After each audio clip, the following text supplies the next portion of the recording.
ਸਤਿ ਸ਼੍ਰੀ ਅਕਾਲ, ਤੁਸੀਂ ਦੇਖ ਰਹੇ ਹੋ ਜੀ ਪੰਜਾਬ ਹਰਿਆਣਾ ਹਿਮਾਚਲ। मैं ਹਾਂ ਤੁਹਾਡੇ ਨਾਲ कृष्ण सिंह ਸਿੱਧਾ राजधानी चंडीगढ़ लेके चलांगे। हरियाणा के मुख्यमंत्री मनोहर लाल कुछ कह रहे हैं। बातचीत करने में जो लोगों को हम भेज सकते थे केंद्रीय नेताओं के पास भेजा भी था। प्रारंभ में तो 11 सिटिंग्स जो फॉर्मल सिटिंग्स हुई थी, लेकिन 11 सिटिंग के बाद लगातार हर बार विषय एक प्रकार से रुक जाता था।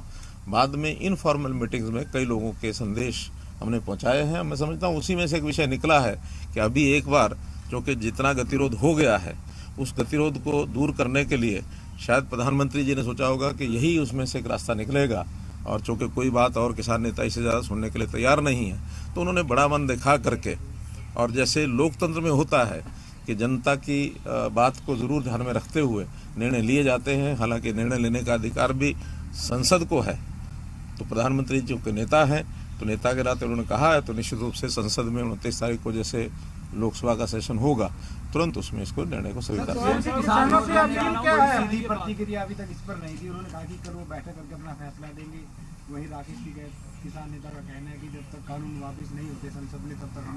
तो आपकी क्या अपील है? आपने ये भी कहा है सर इसमें कि जब तक जो एमएसपी है उसके ऊपर कानून नहीं बनता किसान हटने को तैयार नहीं है। तो जो कुछ किसान संगठन है वो अभी भी अपनी बात पर अड़े हुए हैं। देखिए, अलग अलग बातें अलग अलग किसान नेताओं ने कही हैं। कुछ लोगों ने स्वागत किया है और कुछ लोगों ने एमएसपी की बात कही है। मैं समझता हूँ इन दोनों बातों के ऊपर प्रधानमंत्री जी ने बात कह दी है, क्योंकि कानून कोई बने हुए तो 3 ही कानून थे, ये तीनों ही वापस लेने की बात कह दी है। और मैं समझता हूँ प्रधानमंत्री जी की विश्वसनीयता समाज में, इस देश में, बल्कि मैं तो कहूँगा दुनिया में इतनी बनी हुई है कि जो बात वो कह देते हैं उसको पूरा करते हैं।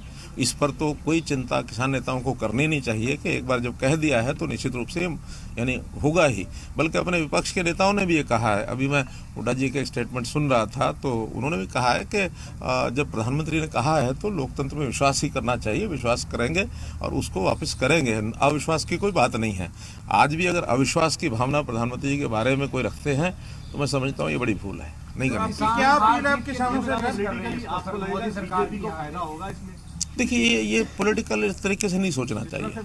किसानों के हित में हम हमेशा सोचते हैं, चाहे इन कानूनों के द्वारा लागू होने के बाद जो स्थिति थी वो अजम्पशन यही थे कि किसानों को लाभ होगा, और वैसे भी हमने कभी भी किसान के हित में ही हमेशा जितने कदम उठाए हैं।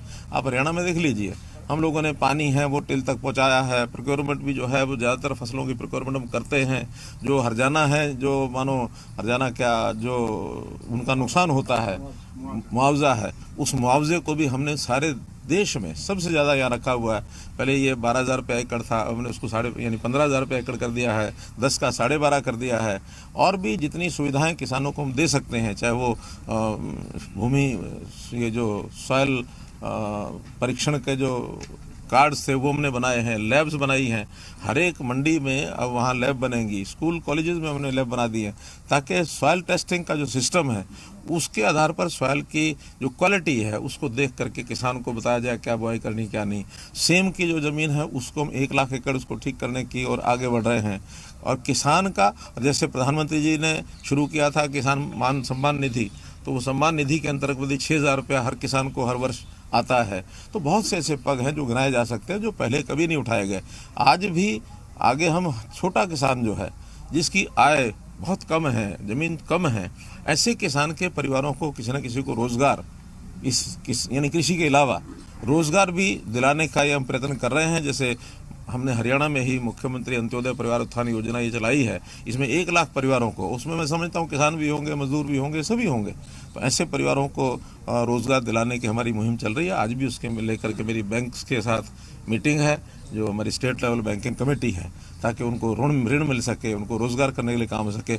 हम गरीब के लिए, किसान के लिए जितनी योजनाएं बनाई आज तक सब बनाई हैं, लेकिन केवल उसमें से शंकाएं पैदा करना, अविश्वास पैदा करना, ये किसी भी लोकतांत्रिक देश में उचित नहीं होता है। सरकार थी, चाहे केंद्र सरकार की बात करें, राज्य सरकार की बात करें, लगातार कृषि कानूनों के साथ समर्थन में खड़े हुए थे आप।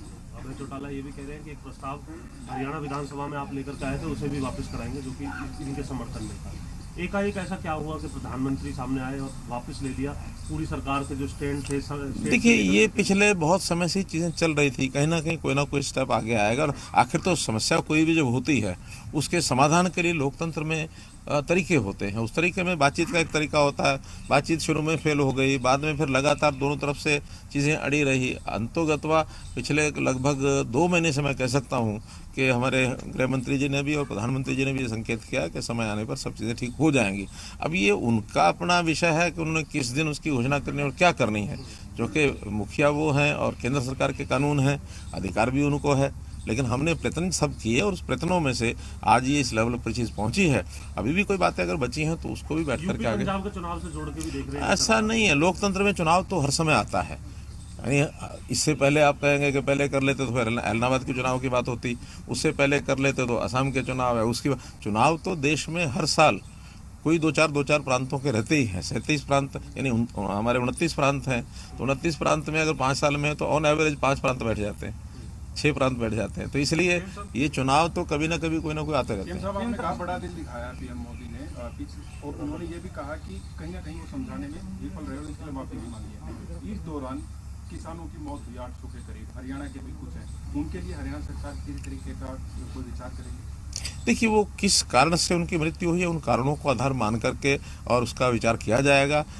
अब इसमें जो आदमी चला जाता है उसके बारे में टिप्पणी करना कोई भी अच्छी बात नहीं होती है, लेकिन क्या कारण रहते हैं उन कारणों पर विचार करें। सर ये बताएं, उन कारणों के बाद सर, तीनों कृषि कानून जैसा कि दावा किया जाता रहा किसानों के हित के हैं, क्या किसी न किसी स्तर पे ये बात इस 1 साल में किसानों को समझाने में हम ढीले रहे या